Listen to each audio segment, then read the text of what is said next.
Hello guys, welcome to my YouTube channel time to study and art. इस video में हम BHDC 131 के second block का 4th unit cover कर रहे हैं और ये बुक का 7th यूनिट है जिसका नाम है राम काव्य परंपरा। इससे पहले वाला जो पार्ट है हिंदी में राम काव्य परंपरा वो मैं नहीं डिस्कस कर रही हूँ क्योंकि उसमें आचार्यों और कवियों के बारे में ही बताया गया तो वो सिर्फ याद ही करना है। मैं ये वाला टॉपिक डिस्कस करूँगी सगुण राम भक्ति काव्य में समन्वय साधना, तो इसके बारे में हम डिस्कशन करेंगे। तो चलिए शुरू करते हैं। समन्वय शब्द का आशय है नियमित क्रम, संयोजन, पारस्परिक संबंध। पारस्परिक संबंध यानी कि आपसी संबंध, किसी चीज का संयोग या फिर नियमित क्रम या फिर आपसी संबंधों को हम समन्वय कहते हैं। वस्तुतः परस्पर विरोधी प्रतीत होने वाली वस्तुओं या बातों के बीच पारस्परिक संबंध का निर्धारण करते हुए सामंजस्य स्थापित करना ही समन्वय है।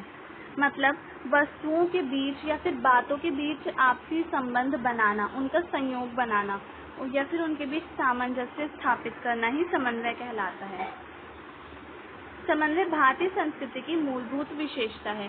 नास्तिक बुद्धों और द्वारा राम को बोधिसत्व मान लेना तथा आस्तिक बुद्धों द्वारा बुद्ध के अवतार के रूप में प्रतिष्ठा इस समन्वय का ही परिणाम है। मतलब नास्तिक बुद्धों की जो परंपरा थी वो दो भागों में विभाजित हो गई थी, नास्तिक और आस्तिक। तो नास्तिक बुद्ध जो थे वो राम को बोधिसत्व मानते थे।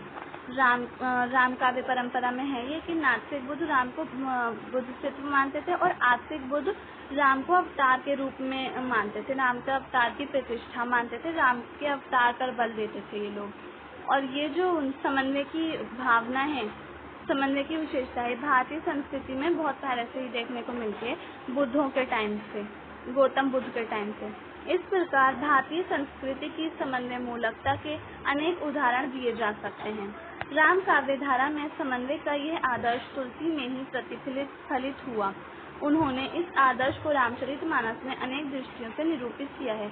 मतलब तुलसीदास जो हैं उन्होंने समन्वय की भावना का बहुत ज्यादा विकास किया है। उनके रामचरितमानस में देखने को मिलती है समन्वय की भावना और उनके काव्य में भी देखने को मिलती है। सारे जितने भी उन्होंने ग्रंथ लिखे हैं उन सब में। तो इन्होंने तुलसीदास ने समन्वय की भावना का बहुत ज्यादा विकास किया था और अपने काव्य में उसका विकास किया और उनके काव्य में ही समन्वय की भावना बहुत ज्यादा देखने को मिलती है। द्वैत और अद्वैत के बीच समन्वय को तुलसी ने अवतारवाद की प्रतिष्ठा करते हुए ब्रह्म को उपनिषदों और वेदांत के अनुसार निर्गुण और निर्विशेष भी स्वीकार किया है। मतलब उन्होंने ब्रह्म को निर्गुण रूप में, निर्विशेष रूप में भी स्वीकार किया उपनिषदों और वेदांत के अनुसार। और द्वैत अद्वैत, जीव और ईश्वर की जो द्वैत भावना, मैं और तुम, ये द्वैत भावना कहलाती है। और अद्वैत भावना जब ईश्वर के साथ जीव का एकाकार हो जाता है, मिलन हो जाता है, तो वो अद्वैत की भावना हो जाती है, जीव ईश्वर में ही विलीन हो जाता है। तो इसका भी इन्होंने विकास किया है। अवतारवाद पर तुलसीदास ने बल दिया है। राम को विष्णु का अवतार माना है तुलसीदास ने। निर्गुण और सगुण का वह विवाद जो क्रमशः दर्शन और भक्ति के क्षेत्रों में विद्यमान था को समाप्त करने के लिए उन्होंने राम को बार बार निर्गुण तथा सगुण दोनों स्वरूपों में अभिव्यक्त किया है। साथ ही उन्होंने इन दोनों स्वरूपों में अभेद स्थापित किया है। मतलब उन्होंने राम का सगुण और निर्गुण दोनों रूपों में अभिव्यक्ति की है, राम के स्वरूप को दोनों रूपों में बताया है और उन्होंने इन दोनों रूपों में अभेद स्थापित किया है। और भक्ति और दर्शन के क्षेत्र में देखने को मिलती है उनकी सगुण और निर्गुण की परंपरा। भक्ति मतलब निर्गुण में उनका दर्शन देखने को मिलता है और सगुण में उनकी भक्ति देखने को मिलती है। अब ये तुलसीदास के दोहे हैं जो मैं नहीं पढ़ रही हूँ, मैं आगे का पढ़ रही हूँ। यहाँ के भाग्य और पुरुषार्थ के समन्वय के लिए उन्होंने पुरुषार्थ पूर्व कर्म परमेश्वर प्रधान तुलसी परत सरित ज्यों सभी कार्य अनुमान, ये तर्क दिया है, उन्होंने तर्क प्रस्तुत किया है। ईश्वर से जीव के भेद और अभेद के विवाद का परिहार उन्होंने इस आधार पर किया है कि स्वरूप की दृष्टि से ईश्वर और जीव में अभेद है किंतु ऐश्वर्य की दृष्टि से दोनों में भेद है। मतलब स्वरूप की दृष्टि से स्वरूप तो दोनों का अलग अलग है, जीव और ईश्वर का, लेकिन ऐश्वर्य की दृष्टि से वो दोनों एक ही हैं, आत्मा एक ही है। स्वरूप की दृष्टि से मतलब जीव का शरीर और ईश्वर का शरीर अलग अलग है, लेकिन ऐश्वर्य की दृष्टि से जो उनकी आत्मा है, परमात्मा है, वो एक ही है, दोनों में भेद नहीं है, ये बताया है। मुक्त होने पर जीव ईश्वर का स्वरूप तो प्राप्त कर लेता है, किंतु ऐश्वर्य नहीं। मतलब जब जीव की मृत्यु हो जाती है, उसको मुक्ति मिल जाती है, तो वो ईश्वर का स्वरूप प्राप्त कर लेता है, लेकिन ऐश्वर्य उसको प्राप्त नहीं होता। ईश्वर की सुंदरता उसका ऐश्वर्य प्राप्त नहीं कर पाता। वो शैवों और वैष्णवों के बीच विद्यमान विरोध का शमन उन्होंने स्वयं अपने आराध्य श्री राम से सेतु बंध के अवसर पर शिव की पूजा के द्वारा कराया है। मतलब उन्होंने शैवों और वैष्णवों के बीच जो विरोध है उसको भी बताया है राम के सेतु के अवसर पर शिव की पूजा के द्वारा। इस प्रकार वर्णाश्रम धर्म और मानवता के बीच उन्होंने परहित सरिस धर्म नहीं भाई, पर पीड़ा सम नहीं अधमाई कहकर समन्वय किया। तो लोकमत और वेदमत के समन्वय के लिए सूरज नाम सुमंगला गुला लोक वेदमत मुजुलकुला का रूपक प्रस्तुत करते हुए इस आदर्श को अपने काव्य में प्रस्तुत किया है। मतलब उन्होंने वर्णाश्रम धर्म और मानवता के बीच तो समन्वय स्थापित किया ही, साथ साथ उन्होंने वेदमत और लोकमत के बीच भी समन्वय स्थापित किया और अपने तर्क दिए हैं। इस प्रकार भोग और त्याग, राजा और प्रजा तथा भाव पक्ष और कला पक्ष के बीच भी गोस्वामी ने सुंदर समन्वय साधा है। मतलब उन्होंने भोग और त्याग, जो भोग विलास है उसका त्याग किस प्रकार करना है ये बताया है उन्होंने अपने रामचरितमानस में। राजा प्रजा का संबंध किस प्रकार का होना चाहिए ये भी उन्होंने अपने रामचरितमानस में राम राज्य के रूप में बताया है। और भाव पक्ष और कला पक्ष, इन दोनों के बीच भी इन्होंने समन्वय स्थापित किया है। सच तो यह है कि जीवन का कोई भी ऐसा परस्पर विरोधी पक्ष नहीं है जिसे इन्होंने अपनी समन्वय दृष्टि से अलोकित न किया हो। मतलब जीवन का कोई भी ऐसा पक्ष नहीं है जिसको तुलसीदास ने जिसमें समन्वय की भावना नहीं डाली हो, समन्वय नहीं स्थापित किया हो। आचार्य हजारी प्रसाद द्विवेदी ने ठीक ही लिखा है, उनका सारा काव्य समन्वय की विराट चेष्टा है। तो ये आचार्य हजारी प्रसाद द्विवेदी के विचार थे तुलसीदास के प्रति, तुलसीदास के लिए। अब इसका सेकंड पार्ट है राम भक्ति काव्यधारा के दार्शनिक सिद्धांत। तुलसी से पूर्व राम की मधुरोपासना विद्यमान थी। मतलब तुलसीदास से पहले राम की मधुरोपासना की जाती थी। राम और कृष्ण का प्रेम से संबंधित मधुर उपासना होती है, तो उनके प्रेम से संबंधित उपासनाएं होती थी और उनको एक राजा के रूप में देखा जाता था। तो उनको एक अच्छे राजा के रूप में देखकर उनकी पूजा की जाती थी, उनकी उपासना की जाती थी। विशेष रूप से अग्रदास ने राम रसिकों का एक सुव्यवस्थित संप्रदाय संगठित किया और उन्हें कृष्ण भक्तों के गोलोक से भी अधिक वैभव पूर्ण सकेत अथवा दिव्य अयोध्या में नित्य लीलारत राम के अध्ययन का उपदेश दिया। मतलब उन्होंने कृष्ण से भी, अग्रदास जो थे उन्होंने कृष्ण से भी ज्यादा अच्छे तरीके से राम की लीला का उपदेश दिया लोगों को अयोध्या में। कृष्ण भक्ति में भगवान की लौकिक लीलाओं को प्रधानता दी जाती थी, किंतु राम भक्ति की इस शाखा में अपने आराध्य के अलौकिक लीलाओं का गायन किया गया।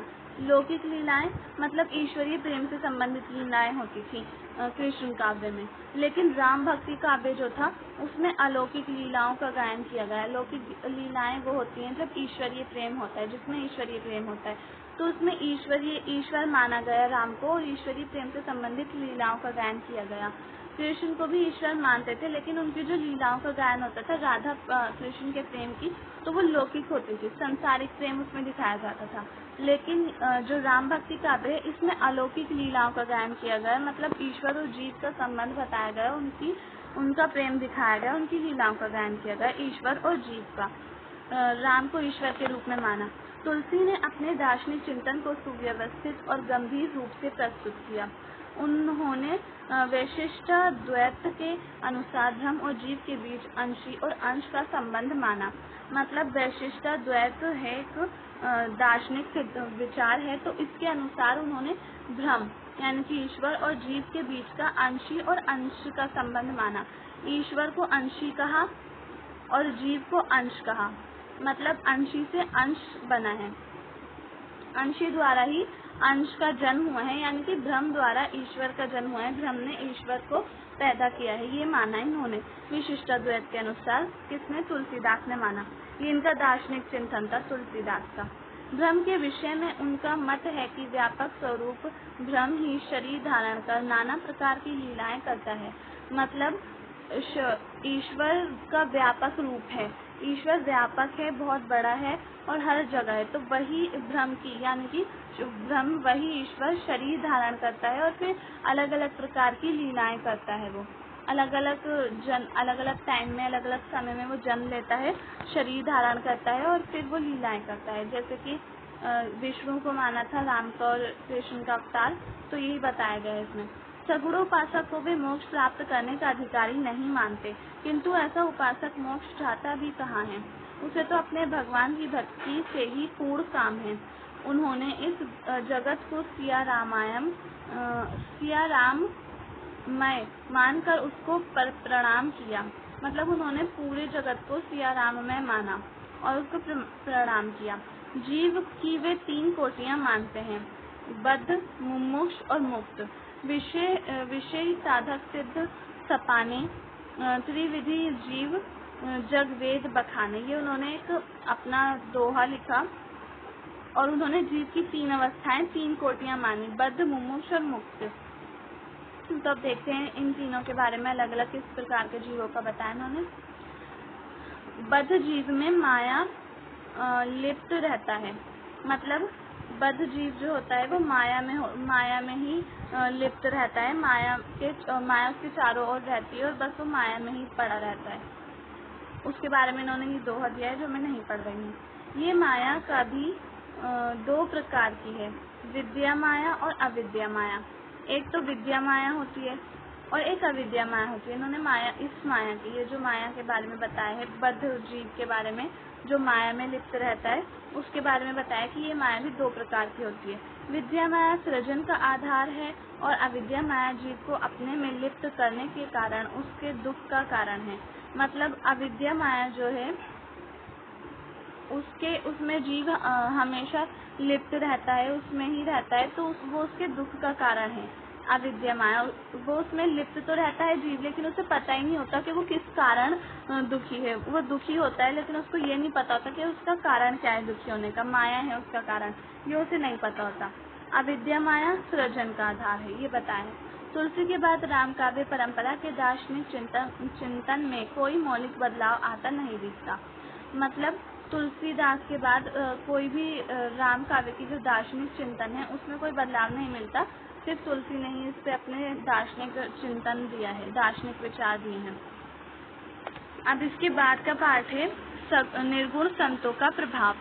राम काव्य परंपरा पर निर्गुण संतों का किस प्रकार प्रभाव पड़ा, तो ये वो है।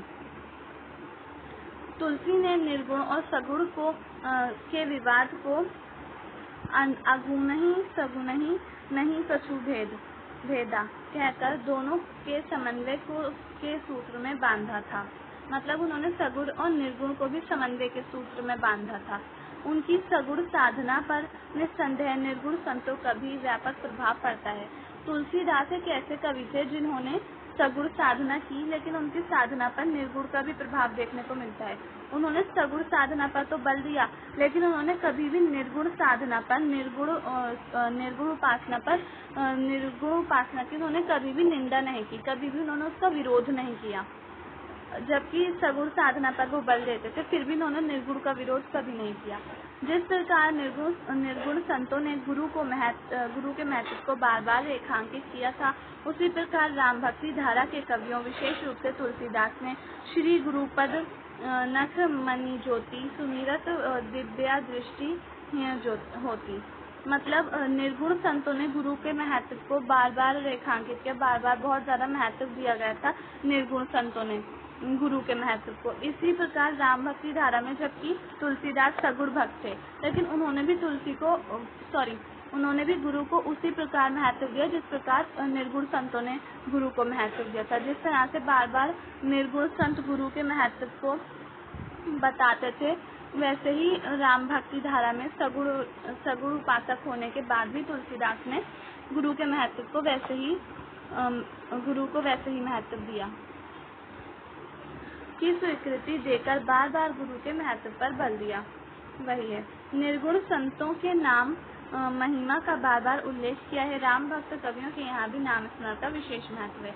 मतलब जैसे निर्गुण संत नाम स्मरण पर बल देते हैं, वैसे ही राम भक्त कवि जो हैं, जितने भी राम भक्त कवि हैं, उन्होंने नाम स्मरण पर बल दिया है। अनेक दृष्टियों से निर्गुण काव्य का राम भक्ति धारा के कवियों पर व्यापक प्रभाव है, इसमें संदेह नहीं है।